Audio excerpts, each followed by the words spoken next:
When I opened the door Saturday morning to let Dickens out, Watson greeted me with a meow and a stretch.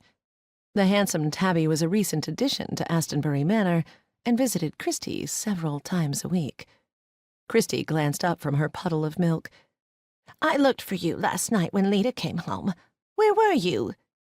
Watson wrapped himself around my legs before butting his head against Christie's. "I came by, but all the lights were out. Anyway, I'm here now." Watson was a wanderer. He briefly resided at the Old Mill Inn when Gemma brought him home from a crime scene, but he kept making his way to the manor house. We were all convinced he was attracted by the chef's homemade animal treats. Whatever the reason, he'd taken up residence there. I thought perhaps he preferred Astonbury Manor because he didn't have to compete with Paddington, who'd long been top cat at the inn. My flirt of a cat reached out a paw and patted him on the nose.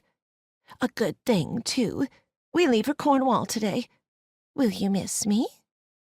Watson licked her between her eyes and then lapped up the rest of the milk. I took that as some sort of answer. Taking my coffee mug, I joined Dickens in the garden. I stood by the goat willow tree and stone marker Ellie had given me in the spring. The engraving on the bronze plaque affixed to the golden stone read, "In memory of Henry Parker."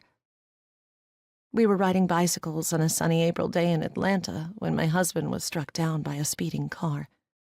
Determined to carry on, I resumed my career and, if anything, worked longer and harder than I had before.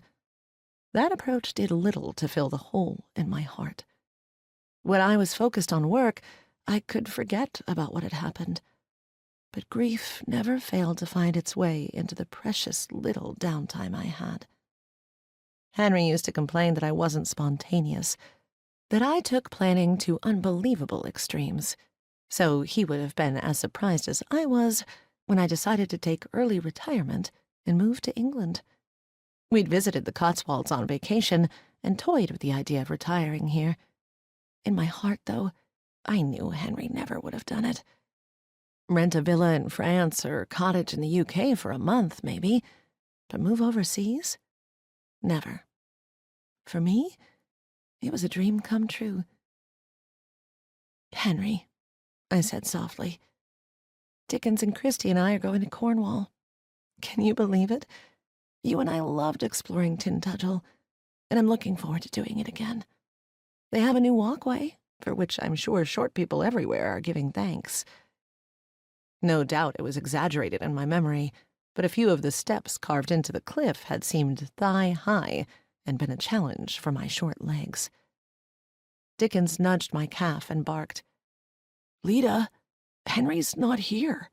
Who are you talking to?" With my free hand, I rubbed his head. "No, he's not. But I think maybe he hears me." My white dog cocked his head as though he wasn't quite sure.